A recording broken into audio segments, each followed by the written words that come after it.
So Isha releasing on 25th ఇవాళ premier షోలు and ఒక 9 షోస్ ప్లాన్ చేసాం and all over AP and Telangana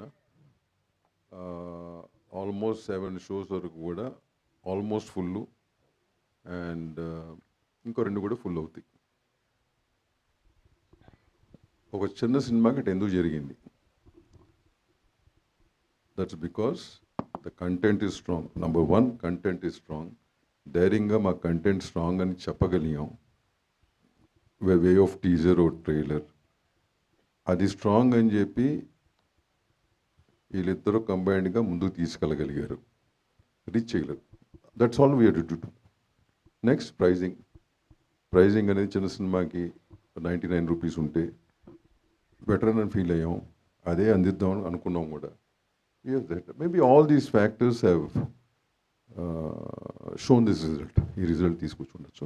so thank you very much. And ముందుగా మీ media అందరికీ కూడా who have been very supportive for this film. And ప్రతి ఈవెంట్కి మన వంశీ ఎన్ని ఈవెంట్లు పడితే అన్ని ఈవెంట్లకి మీరు పాజిటివ్గా వచ్చి పాజిటివ్గా తీసుకెళ్ళినందుకు thank you very much. And మీరందరూ కూడా ఎప్పుడు కూడా నా వరకు చెప్పాలంటే కనుక ఆల్ దీస్ ఇయర్స్ వీళ్ళందరూ పాత వాళ్ళు ఉన్నారు, కొత్త వాళ్ళు ఉన్నారు. All these years in this 37 years all of you have been very supportive for all my films and myself. అట్లాగే దీనికి ఉన్నారు. Thank you very much. I'm blessed. Thanks. Thank you so much sir. ఇప్పటివరకు మిమ్మల్ని చాలా ఈవెంట్స్లో గెస్ట్గా పిలిచి ఈరోజు మీ సినిమాకి మిమ్మల్ని మాట్లాడుతుండడం చూడడం చాలా చాలా హ్యాపీగా ఉంది. ఐ హోప్ ఇది చాలా ఫ్రీక్వెంట్గా కంటిన్యూ అవుతుందని కోరుకుంటూ thank you so much sir. Vasu గారు సార్ ప్లీజ్.